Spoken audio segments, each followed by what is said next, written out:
Welcome to Capitalizing Your Life, the podcast that shows you how to take control of your money, build lasting wealth, and create financial freedom using the infinite banking concept. If you're ready to make your cash flow work for you instead of someone else, you're in the right place. Here's your host, Glenn Yaney. Today, my guest is Michael Duryea with Duryea Financial. Welcome, Michael. Hey, Glenn. Thank you so much for having me back. It's good to be back here. Yeah, I guess your controversial clip has the most people that have arrival syndrome, I guess, and people like to argue with the numbers. I was so happy when I saw how much, how much high energy back and forth was happening, because that's when you know people are thinking. Yeah. Maybe they're not thinking. Or they're not thinking. They're just hearing two numbers. Yeah, but they're realizing that they're not thinking or something, or they don't want to admit that they're not thinking, or they're waking up. Like right now in my hometown here in eastern Kansas, 25,000 people, they're trying to build the biggest data center in Kansas here right now, 1,000-acre data center. And it has woken up the town. Yeah. And people are coming out of the woodwork and arguing and giving their opinion. And I think it's all awesome because this town needed to have its bell rung. So that was kind of how I felt about that clip too. Might have brought people together. Yep. Awesome. So the other day I was thinking to myself, and I think for me, I listen to Infinite Banking podcasts regularly, and yours being one of my favorites. And I was having what they would call infinite banking amnesia, kind of like the question is, why am I doing this? And when I'm listening to your podcast, it kind of reminds me of why I'm doing this. And the reason why I believe I have that thought process is because this way of thinking is ingrained in our mind. There's three curse words that we talk about: life insurance, premium, and loans. Yes. And these are the things that really, we're adverse to these things. We want to step away. So how do I get rid of this amnesia? Well, the amnesia thing is something that I've encountered in myself so many times, the most, because, the only person that you can't ever escape is yourself. So if you're bitter, then all of life is going to seem really bitter because you're taking a bitter person with you everywhere you go, Yeah. It's amazing to me how long it took me for some of the simple truths of infinite banking to sink in. I'm coming up on almost 10 years since the first time I first picked up this book, Becoming Your Own Banker. And Nelson says in the book that it's not complicated. It's just different than the way that everybody else thinks. And it's different from the way that we were conditioned to think for so long. So expectations in life is a huge thing. And one of the people I'm following really a lot right now who's encouraged me is a guy named Jamie Winship. And he talks a lot about cliche language versus generative language. So cliche language is all the language that you expect to hear. And then if somebody talks in a way that you're completely not expecting, it's like a baseball bat across the eyes because you're like, wow, I've never heard anybody talk like this before. What's he talking about? And then the moment you go away, it's very hard to remember what they were talking about sometimes because it's not the programmed, conditioned, cliche, expected thing that you've heard so many times. And so opening that book, Becoming Your Own Banker, Nelson Nash, he thinks so differently. And it's not complicated thoughts. It's just completely different thoughts than what you've ever had. And so you have to how do you get rid of the amnesia is, to me, you just have to keep reading it over and over and over and over again. It's like if you never learn to walk and then you're trying to learn how to walk for the first time, you have to just keep trying. With that audio, as you're listening to somebody that's talking about something you've never heard before, I think about that and Becoming Your Own Banker. How I've read a few books like this, but people say they read the book, but then they listen on Audible. And I can tell you that I can't catch it the same way. When I'm reading something, I have to sometimes I'll go back and reread the paragraph, but as Audible, you're just kind of I might have missed the past page, because I'm off somewhere else thinking something else, not really exercising my mind the same way as reading. That's why I like to read the physical copy because if I can't, I get distracted pretty easily. Yes. So another way to get rid of the amnesia is to read it out loud, every word. So I had a really good teacher that taught me how to read books, and we read a lot of books together, like Plato's dialogues and some of Aristotle's stuff and early church fathers, stuff from 2,000 years ago. Homer, the first historian, Thucydides, Julius Caesar's Conquest of Gaul, all these books. And one of the simple things that he taught us that you can't really get from reading those books unless you go really deep is that the process of holding a book in your hand and reading it silently is a very, very new modern thing that people have not been doing for very long. For almost all of history, if you read a book, you would read it out loud, even to yourself. Like if you watch the scenes in the TV show The Chosen where Jesus goes into the synagogue to read from the Torah, he'll open the scroll and he'll stand and he'll have a little pen where he follows the words on the page with a pen and they read it out loud. I had this experience. My favorite book in the Bible has always been the book of Revelation. And I always loved reading it for myself rather than listening to people talk about it, because when people would talk about it, I'm like, have you ever read this book? Like, you're saying a lot of weird stuff, man. Yeah. But I had an experience one day in my house where I don't know why I did it, but I stood up and I read the book of Revelation out loud to myself from beginning to end without stopping. And we'd have to do a whole nother podcast about what I learned when I did that. But I learned some things about the book of Revelation that I didn't know before. And I feel like not many people know. So try, like for all of you listening, like take this book by Nelson and stand. Standing is also, there's a difference between sitting and reading and standing and reading. Like stand somewhere, pace around, read it out loud to yourself and see what happens. I guarantee you one thing, this is what will happen to you. If you were to read Becoming Your Own Banker 10 times out loud to yourself, you would go listen to most infinite banking podcasts and you would be thinking, what are they talking about? Like, have they ever read this book? Yeah. So let's talk about those topics that are easy to forget. So the first one I was thinking of is, why would I ever put my money somewhere and have to borrow the money out? That's the hurdle. It's like we're thinking, I'm putting my money into a place and only to just borrow it out. Like, what are we trying to accomplish? Well, the short answer is because we don't actually ever borrow the money out. The money never comes out. So when you take a policy loan, you're actually just borrowing the money from the life insurance company's general fund. It doesn't come out of your policy. So your money stays in the policy growing while you're able to use the company's money. You can't, I've been thinking about this. There's really two ways to borrow money from a life insurance company. One is to have a policy and borrow against the value of the policy. Another, and maybe there's three ways. Another would be is if you were a big enough company that the life insurance company wanted to buy bonds from you, that would be another way to borrow money from the life insurance company, is to issue bonds and have the life insurance company buy them. And another way is, like, I have seen in different places and read in different places that if you're big enough financially, like if you want to put in a new shopping mall in Miami or something, and it's a $80 million project or something, sometimes you can get life insurance companies to finance the whole thing. Yeah, they'll do small loans too, 10 units or bigger. They actually do very good financing, but they have a strong prepayment penalty. So like you can't pay it off early. So like, yeah, it might be really good terms, very solid assets they focus on, but they focus more on just really, they don't want you to pay it off immediately. They don't want you to refinance when rates go down. And if they do, they're going to get their money from a prepayment penalty. Yeah. So I'm going to take a big risk right now because I've never done this. But if you're listening right now, pause the podcast and go to ChatGPT and tell ChatGPT, hey, I just heard this weirdo on the internet tell me that a whole life insurance policy is actually just a contract to create leverage. Is that true? And if that's true, why? I mean, we could look that up right now. I don't think we're going to, but like, in a way, that's what a life insurance policy is. A dividend paying whole life insurance policy is just a contract to be able to borrow money and create leverage. And the only thing that limits how much you can borrow is how much equity you put in. And that's from Nelson. That's what Nelson would say. But I would be interested to see what, like, if you put that prompt into like 7 or 8 different AI engines, what I like doing is like taking the answer that I get and then plugging that in and like get Claude's answer and then ask ChatGPT, like, this is what Claude told me. Yep. And like see how it like sorts things out.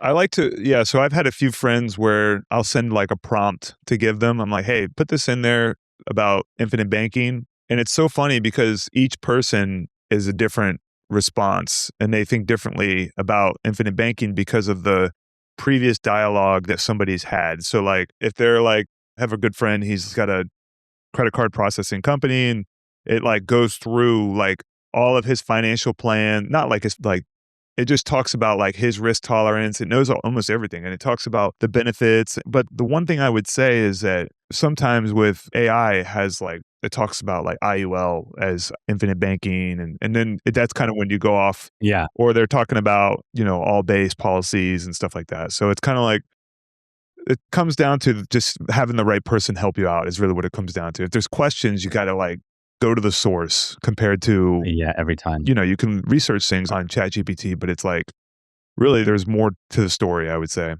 Mm-hmm.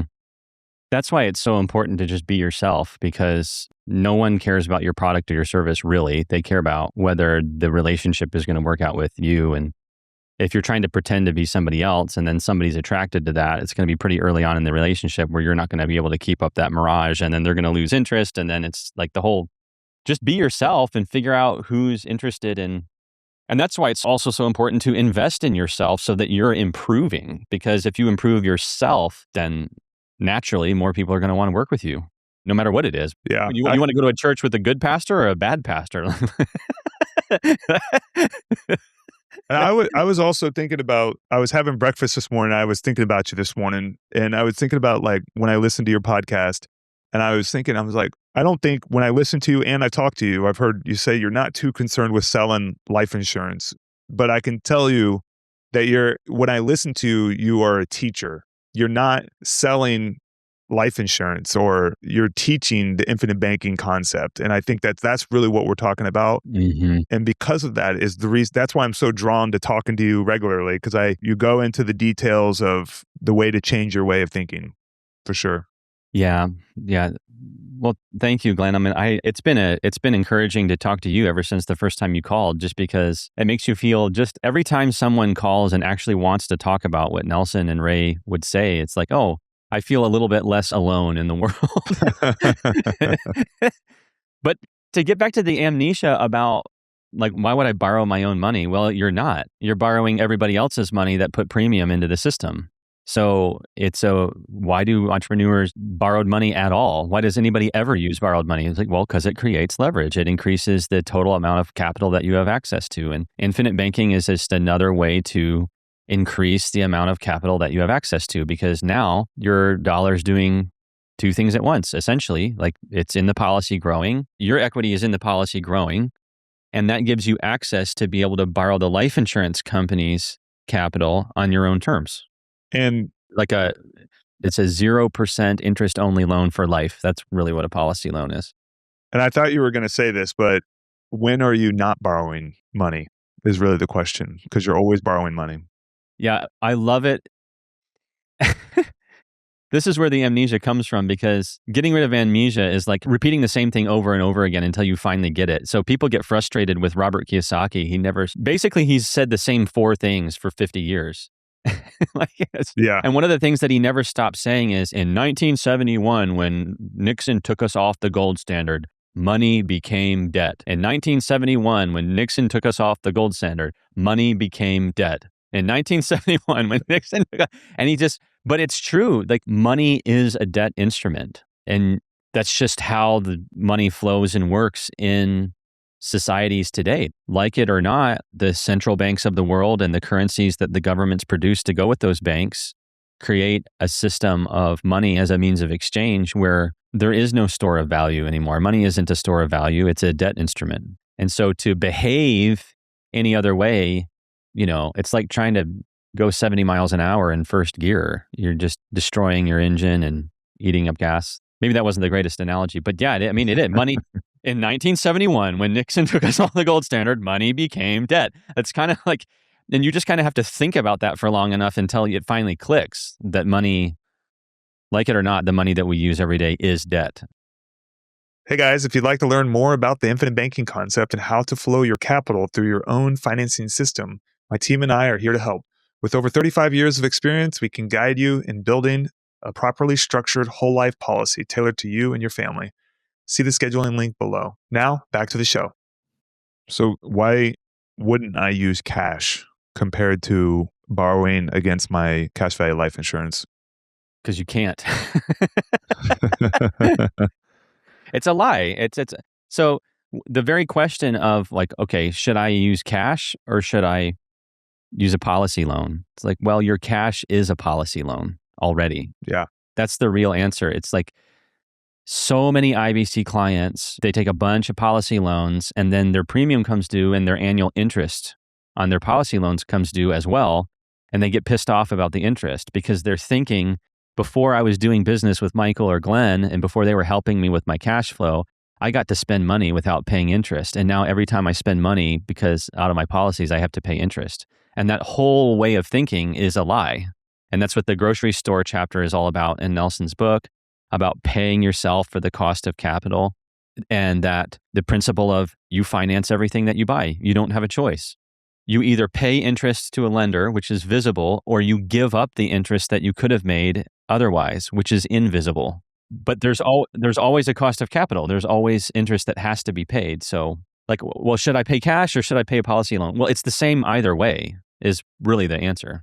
And I think also to clarify a little bit, it's with your savings. So there's like regular expenses that come through, and it's like, if I'm going to go to a restaurant or whatever, I'm giving up the opportunity to save the capital. But when it comes to savings is what we're talking about. So whenever I take money, say if I put money in a money market account and I take it out and I decide to put it into an investment, I'm still giving up the opportunity to earn the 3 to 5% that I could possibly earn on that. Mm-hmm. So backing our way out, it's like, what better place to have than a secured location that's actually able and always growing, guaranteed to grow, never goes down in value, and you're able to really collateralize 95% of it. Not that I would recommend it, but I can tell you there's been times in my recent past where I've had to pull 95% out of my policy to fund a CapEx project. But at the same time, it's not that I have a structured loan that I have to pay back immediately. It's a plan to pay it back, whether it's this year or next year. I have a plan to have a return of capital, a windfall event that replenishes that loan to be able to go back and go do the same thing, rinse and repeat. Yeah. Have you ever watched Carlos Lara's presentation on YouTube about billionaires? He starts by saying, this is how many billionaires there are in the United States. And then he walks through like how they actually finance things. No, I think I have seen the chalkboard it's like a marker board when he's going through the business cycle. That business cycle one is amazing. But the other one about the billionaires is awesome because basically they never spend their own money ever. Billionaires never pay for anything with cash. They keep every penny of their equity in their businesses and in their investments, and they live off borrowed money. And they can get big interest-only loans for life. So like someone like Warren Buffett will think, okay, my living expenses are whatever. Let's say, I mean, he lives really frugally. So yeah, let's say his business expenses are, I can't pick a number, 100,000 a year for 10 years. So that's $1 million. So he'll borrow $1 million from a bank at 5% interest only, and he'll never pay off the $1 million. He'll just pay $50,000 a year in interest from somewhere. And then the principal is paid off by his estate when he dies. And Carlos goes through the whole process of that. And then he's like, this is exactly how infinite banking works. Life insurance, whole life insurance is the tool that allows the everyday person to behave exactly like the billionaires are behaving. And it's really the exact same thing at a different scale. And the only thing stopping us is the way that we think. And it's, in my opinion, with the infinite banking, there's a focus on liquidity as well. Yes. It's like holding you accountable. So if I were to have cash in my bank account and I take it out and I pay even whatever it could be for a car, whatever, that money's gone and I don't even think about it afterwards. I'd just be like, well, now I have a car. Mm-hmm. But if I were to borrow against an asset, doesn't even have to be cash value life insurance. It could be a line of credit against a property. It's still going to be, that's holding me accountable. Like, I need to pay back this loan. How am I going to pay it back? What's the next date, or when is that going to happen? Mm-hmm. It's like when you hold yourself accountable, you've created a system to be able to track what you're doing and not fall into Parkinson's law, really, is what we're talking about. Exactly. So what if everything that you ever financed with cash became a depreciating asset on your balance sheet? Say that question again. I didn't catch it quite. What if everything that you ever financed with cash is a permanent depreciating asset on your balance sheet? It is. I want to ask it one more time for the listeners to like force them to listen to it. Like you're gonna have to fast forward not to hear it again. What if everything that you ever financed with cash, that was actually a loan? So if what we're saying is true and money is debt, that means every time you buy something, you're creating a loan. You borrowed the money to do it. even if you paid cash. And so if you finance something with cash and then you forget about it, that's like borrowing money and then forgetting that you have a loan, and it's building more and more and more and more and more and more interest, like compound interest in your life over time. And so what Nelson is saying is like, that's actually true. And what you just said is adopting infinite banking forces you to realize that reality daily. 100%. And that's the part that I have to sit down and I think to myself, what am I doing again? I'm like, okay. That's the amnesia. Yeah. That's where the amnesia comes in. Because I was listening to Ryan Griggs had an interview with Jesse Durham the other day, and I was listening to him, and he's saying infinite banking can be done with anything. You can do it with a vehicle. You can do it with a house. You can do it with, a line of credit, whatever your business line of credit. Mhm. And I believe that's what we've been doing it, but not being honest bankers. So how do we create the honest banker? And then what's the best asset you could do it with? And in my opinion, and I haven't found anything better, it's been high cash value life insurance. Yep. I mean, if you think about the benefits, it has the insurance aspect of it where the death benefit, every single dollar you've ever spent Yep. gets repaid back to your family at the end of your life. Yeah. You're either going to live or die. If you live, Yep. the policy gets better every day. If you die, bingo. And the part that this is a little bit on a tangent, but the part about the insurance aspect, the insurance is inside the life insurance is actually to keep you alive longer.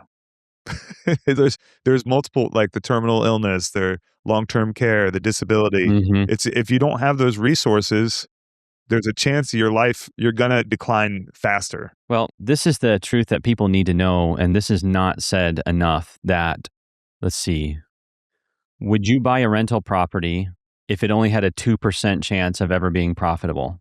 No. That's term life insurance.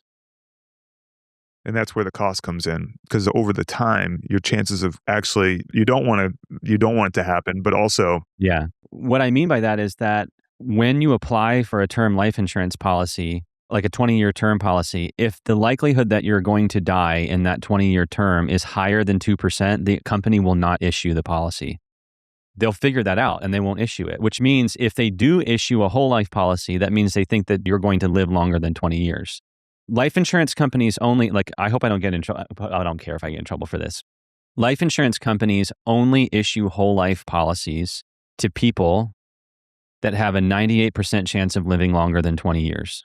And that's kind of like you want them to do that, because if you're becoming exactly a mutually, otherwise the whole system would fall apart, or the premiums would shoot through the roof. It's like, and then it becomes very expensive, but now we're creating ownership. Yeah. You're taking ownership of a life insurance company, and you want it to be profitable because that's how your policy grows as well. Yeah. Or your cash value grows. Yeah, and that's why a life insurance company a mutual life insurance company isn't an insurance company at all. That word is so tainted in our mind. It's just a finance company. A mutual life insurance company is a finance company. That's what it is. They issue very few claims. What they do every day is buy and sell money, just like a bank. And it's a really smart way of buying and selling money.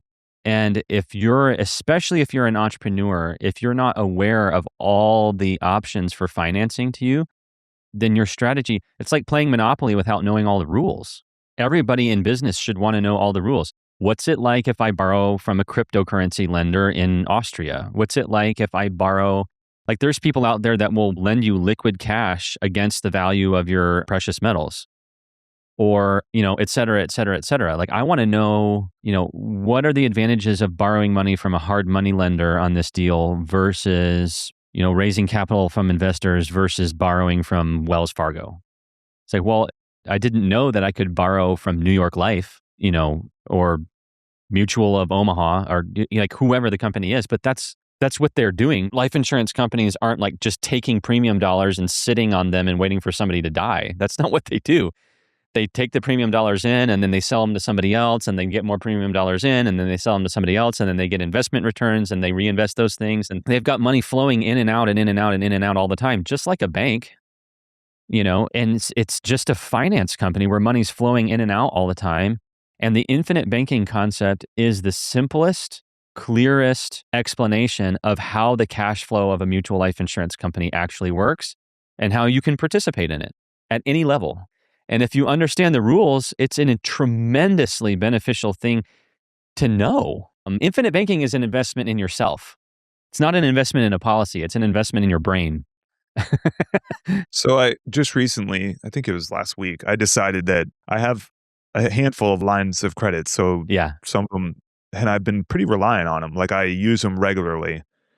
And I kind of just decided last week that I'm just not going to use them. I'm only going to use them for short-term funding, whether it be like a month or so, like kind of like a credit card. Uh-huh. And because the more I remove myself from the banking system, the more I will funnel money into my policy. Because if I'm halfway in, halfway out, it becomes harder. It's like, where are the dollars going? And it's like, what if I could just have all of my dollars flowing in? And then whenever I need to take the funds, I have to go and get the loan, and holding myself accountable with what we're talking about. And I think that was kind of like, it talks about, Nelson Nash talks about taking 20 years to remove yourself from the banking system. And I think the first step for me would be focusing on the lines of credits. And then I have lots of real estate. I don't know if that'll ever go inside my policy, but if it did, I mean, I'll just say it out loud. Right. I looked at it probably about a month ago, but I pay about $200,000 a month in interest expense Mm-hmm. a month. And that's over a whole portfolio. Not all of it's mine. I'm a managing member of it. Yep. But I'm like looking at that. I'm like, man, if I could figure out a way, it's like once I start accumulating real estate that's in my control compared to being like a syndication, I was like, I would totally figure out how to funnel that money through my policy for sure. And that's the first start. Yeah, imagine how long did it take you to go from nothing to the number of units to the portfolio that you have now? What was the time period? So I'll tell you that it's just like being like an overnight success story. It's like my first unit I bought in 2014. Uh-huh. And then I bought one in 2015. And then I bought. So 12 years. Yeah, it took 12 years, but it was like a slow buildup. And then 2020 is when it like turned on the volume. And we went from like 3 units to, So has it been quickly. profitable? Well, this is what I was talking to you about before. It's like what you want to call profitable is it's just constant reinvestment. Yeah, exactly. But what I meant was the reason that you did was because you saw a long-term profit opportunity, right? Yes, there will be a day that I start taking profit. So you're like, this is a profitable enterprise. So take all that profit, but imagine that every single payment you ever made on all the loans went to your account instead of somebody else's, principal and interest from the beginning. That's the end goal of infinite banking. That's what we're trying to create. So to invest in anything you want, any business you want, or any investment you want, and to have the cash flow of the financing to be paid to a company, your company, there's another company involved that you borrowed the money from, and you own that company. And it's like you were telling me before this podcast episode, we were talking about real estate, and I was like, I'm just going to buy 50 single family homes in the next 20 years. And you're like, yeah, that'll change. You'll buy about 5 or 10, and then you'll find some multi-unit stuff. And it's like, well, there's another step to that, which is like okay, I buy single family homes, and then I buy a duplex, and then I learn about fourplexes, and then I buy a 10 unit, and then a 16 unit, and then you get out into the really big ones. And it's like, but then at some point you're like, what if I just, instead of continuing to buy bigger and bigger real estate deals, I started just financing other people's real estate deals. Which is what I think most people should do.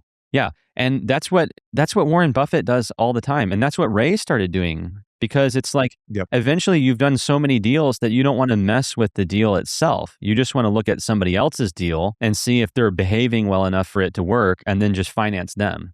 Because then if a tree falls on the property, it's their problem, not your problem. And like, banking is the most scalable business in the world. You could manage a portfolio of 500,000 units, and like 2 or 3 people could manage the whole thing if it was all just the loans. Yeah. If all you did was finance it and somebody else owned it, because there's no plumbing, there's no electricity, there's no property and casualty insurance, there's no, there's none of the property management. Like, managing loans is a lot easier than managing real estate. Yeah, I mean, but if you're going to finance real estate, you have to understand real estate. To an extent. I think it's just you got to understand the collateral. Yeah. Because I can tell you, most bankers that I'm talking to, I'm teaching them how I manage my mobile home parks. Yeah. No, yeah, exactly. Sorry. You have to, You have to. You got to just make sure the collateral is there. Yeah. So with the idea, we're going on a tangent, but it's okay. I knew we would, but we'll get back to Amnesia in a second. But what I would tell you is something that came to me. I interviewed 100 real estate syndicators. And by the time I was done interviewing the 100 real estate syndicators, I started thinking about different ways, like who is the person that I'm serving while talking about like, is it really beneficial for most people to give their money to real estate syndicators or how it should look? And then I started thinking is like, if you are making a certain amount, we'll call it 100, you're making $1 million a year. And that's a goal I think a lot of us have. Uh-huh. So you're making $1 million a year. How much brain damage do you want to have outside of that main income? And that's really what I would say. Like most people, and when they say, okay, well, I can do a syndication. Okay. If you were investing in apartment syndications from 2015 to 2025, I would bet your returns would be very mediocre because you made a lot of money between 2015 2021 maybe. And then you start hearing about all these syndicators just losing capital, like, the famous syndicators. They're all over. All the big names that you see online have lost investors' capital. And you're constantly, and what we're talking about is capitalizing our life. We're taking that 3-unit deal, buying into a 9-unit deal, then we buy into a 50-unit deal. And that's what you're doing with your real estate syndication money. And then at the end of that deal, you've lost all of it because you lost control of your capital. Yeah. And that's what I started thinking. And I'm not saying that you're not going to do well, but I look at it as like, what is the goal for everyone? And it's like, they need to focus on their income while also they can put their money in safe, secured locations. So like safe, secured being first position collateral or some type of debt tool that is going to secure them to making sure that they get paid back. Mm-hmm. And that's way off topic, but that's kind of whenever I decided to pivot to talking about infinite banking because it was guarantees that were included. I can stand by something 20 years from now and say that it did exactly what we said it would do. Mm-hmm. So what are your thoughts, Michael? Well, like you were saying, I mean, the infinite banking amnesia thing is a huge deal. It's like, why do I read this book and go to these conferences and talk to these people and see the light? And it feels like finally coming up for financial air for the first time in my life. And then just a few months later, you're like, it's all gone. I'm like, why does that happen? This happens with miracles. I've seen it so many times where God will do a miracle in someone's life. And 6 months later, they're like, what was that thing that God did? Like, I can't even remember. Like, I don't understand why that is.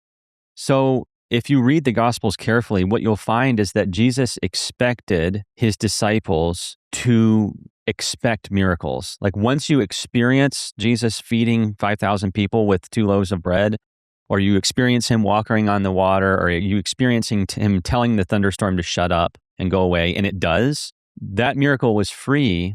But then what Jesus wants you to do is what Paul says in Romans is to have a renewed mind, or for your mind to be transformed, to expect life to work like that regularly. But we don't, because it's a completely different way of thinking. And so the only medicine that I know for that is just to, okay, so here's the progression. It says in Mark chapter 8, Jesus says, can't you see? Don't you hear? And can't you remember, in that order? So it's like seeing is the most vivid. Like if you see the miracle and you're like, well, no, I haven't seen any miracles lately. Sorry. Okay, well, okay, can you hear? It's like, no, I haven't heard the voice of God recently. I'm sorry. I think I hear better than I see, but I'm not hearing right now. Well, like, do you remember at least? Like, well, I can always do that. I can always remember what it felt like the first time that I talked to that person about infinite banking and what was possible beyond my sphere of knowledge in terms of freedom and liquidity and control of cash flow and becoming my own banker and all that. And then if you go back to the book and you remember and you get back into it and you jog your memory, then you'll start to hear. And then if you stay in the remembering and the reading and the hearing long enough, sooner or later, you'll start to see things. You're like, wow, that actually is possible. And I'm looking at it in front of me right now. And then 2 months after that, you'll forget what you saw, Yeah. But it's sort of like, I don't know if you've ever seen the TV show, The Unit. No. But the master sergeant, somebody asks him once, they're in a war zone. They're like, do you believe, they're dealing with this really problematic individual. He's like, do you believe people can change? And he's like, nope, I've seen it happen though. Yeah. Like we get these thoughts like, oh, this person's never going to change. Like they're always going to be a drug addict, or they're always going to be alcoholic, or they're always going to spend more than they make, or people say these things about themselves. Like I we'll never make $1 million a year or all this or all that. But the truth is that if you stop and get still for long enough, you can think of a story of somebody who used to be in a very different, much darker place, and then they changed the world. And that's what it's like to get rid of the amnesia and to get back into it. That's where my mind, like, I'm just not ever going to be satisfied with mediocre, and I'm never going to be satisfied with safe, comfortable, and familiar, because getting out of the amnesia involves sailing into unknown waters. That's why Nelson talks about that beautiful poem in his book, Disturb Us, O Lord. Remember that? It's Sir Francis Drake, the first man to circumnavigate the world. Disturb us, O Lord, when we are too well pleased with ourselves, when our dreams have come true because we dreamed too little, when we arrived safely because we sailed too close to the shore. Disturb us, O Lord, when with the abundance of things we possess, we have lost our thirst for the waters of life. Having fallen in love with life, we have ceased to dream of eternity, and in our efforts to build a new earth, we have allowed our vision of the new heaven to dim. Disturb us, O Lord, to dare more boldly, to venture on wider seas where storms will show your mastery, where losing sight of land we shall find the stars. We ask you to push back the horizons of our hopes and push us into the future in strength, courage, and hope. And we ask this in the name of our captain, who's Jesus Christ. And that was in 1577, when he set out from Portsmouth, England, to circumnavigate the world for the first time, and no one had ever done it. And the amnesia happens, I think, when we stay too close to shore and we get content. C.S. Lewis said we're like children playing in a mud puddle, and we won't listen to the person that's inviting us to the Bahamas, to the beach, because we're just content in our little mud puddle. And we're happy. The kid is happy. He's got his toys. He's playing in the little mud puddle, but someone's trying to tell us that there's this big, amazing beach that you could go to if you would just have the courage to try something new and scary and dangerous and uncomfortable and unfamiliar that you've never tried before. I'm going through this in my life right now because I'm terrified of flying, I'm terrified of falling, I'm terrified of aviation, and I'm terrified of heights, and I'm terrified of turbulence. But I'm starting my pilot training. Oh boy. Because I've had a dream. Yeah. But I've had a dream in my life since I was a little boy, like 5 years old, of being a pilot. And I don't want to be 100 years old and just think I never tried. And I'm emotional because I found my aviation rabbi, this guy that lives right down the road from me, and he keeps his little short takeoff and land plane in his barn, and he has a little grass strip in his backyard that he takes off of. And this guy's just kind of like taken me under my wing, and flying with him was like a new experience. And so I would just encourage people who just know that infinite banking it's new, it's uncomfortable, it's unfamiliar. But if you stick with it for long enough, it will bring you into things that you've never experienced before, that you didn't expect. There's no way to conceptualize what will happen to you when you dive into this world and think this way and try to make your brain do cash flow like this, because it activates neurological muscles that have never been activated before. And people are just capable of so much more than they ever realized. God came to Abraham and said, you're going to save the world, you and your people. You're going to be the greatest nation on the face of the earth for all time. And it said that Abraham believed God when God told him that. And Jordan Peterson said, it changed my life when he said this. He said, if you stop and talk to anybody for long enough, they will tell you something that only they can tell you. Yeah, definitely. And that's the value of human life. Like, that's why it's important for us to have systems of justice that actually protect horrible criminals from the power of the government, because to just give someone the death penalty willy-nilly, even though they've done a horrible crime, is to potentially take something. It's a very serious thing. The reason I go into that is I'm reading a biography of Winston Churchill right now of when he became Home Secretary. And one of his jobs as Home Secretary was to examine death penalties that have been handed to him. And he had the power to like commute their sentence. And he deeply wrestled with each and every one of them. And one guy that he convicted had taken a little girl into an alleyway and just slit her throat. He just killed a little girl. And his question was, what in the world must have that guy's life been like that he ended up doing something like that? And that's the right question to ask, because the truth is that inside that man were beautiful things that exist inside no one else. They're unique. And so even if he's beyond saving, and even if he can't be let out into society, and maybe he should be, but like, I support the death penalty in certain situations, I do. But it's an incredibly complicated things. So I really think that if you find yourself falling into this amnesia thing, you're probably just not doing enough dangerous stuff. You're probably not, you're probably sailing too close to the shore and you've gotten comfortable. But at some point in your life, someone showed you the stars. Someone showed you, and you saw something. I really believe people have these dreams in their heart of, man, I could do this. And really, no one has ever done that before. But I'm crazy, and everybody will tell me I'm crazy, and everybody will try to, It's like buying a mobile home park. Everybody thought I was crazy when I bought my first one. Yeah, I bet they did. And you probably were crazy. It was a crazy one. It was 3 units full of trash. But one thing I was thinking... My local real estate investor friend here, they started with single family homes with his dad like 35 years ago. And he's like, I remember scooping dead cats out of basements, Yeah, it's some sad stuff for sure. So to wrap it all up, we have infinite banking amnesia. I think the main thing is that we create a system that's not so reliant on the human behavior, although the human behavior will try to intervene. Yep. It's like we have to remind ourselves regularly on like what our goals are, what we're trying to do. And really, we're just taking back the banking function in our lives. And the more I do it, the more it makes sense for sure. That's why the grocery store chapter is the crux of the whole issue. It's because the grocery store chapter is about stealing from yourself. The message of the infinite banking concept is that the banks are taking money from you that you should be able to keep. But purchasing the tool that allows you to keep it doesn't keep it for you.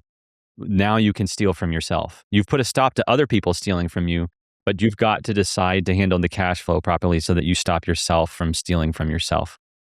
That's why Nelson says, if you understand the grocery store chapter, the rest of infinite banking is a piece of cake. There you go. So it's great having you, Michael. Where can people find you? DuryeaFinancial.com. Duryea Financial Podcast. You can Google Duryea and you'll find the Duryea Motor Wagon Company, which will make it easier for you to remember my unusual last name. It was the first automobile ever produced in the United States in the 1890s, and almost nobody's heard of them. But yeah, you can find me online, Instagram, Facebook, and YouTube, and podcast platforms, and my website. And Emporia, Kansas. So if you want to come to Emporia, Kansas, I'm here. My office is unlocked, and I am inside it. I had a guy walk in here the other day, so you can find me here too. Awesome. Thanks for being on the show. Thank you, Glenn. Good to talk to you. Thank you for listening to the Capitalizing Your Life podcast. Please rate, like, subscribe, leave a comment, and share with someone who you think would enjoy listening.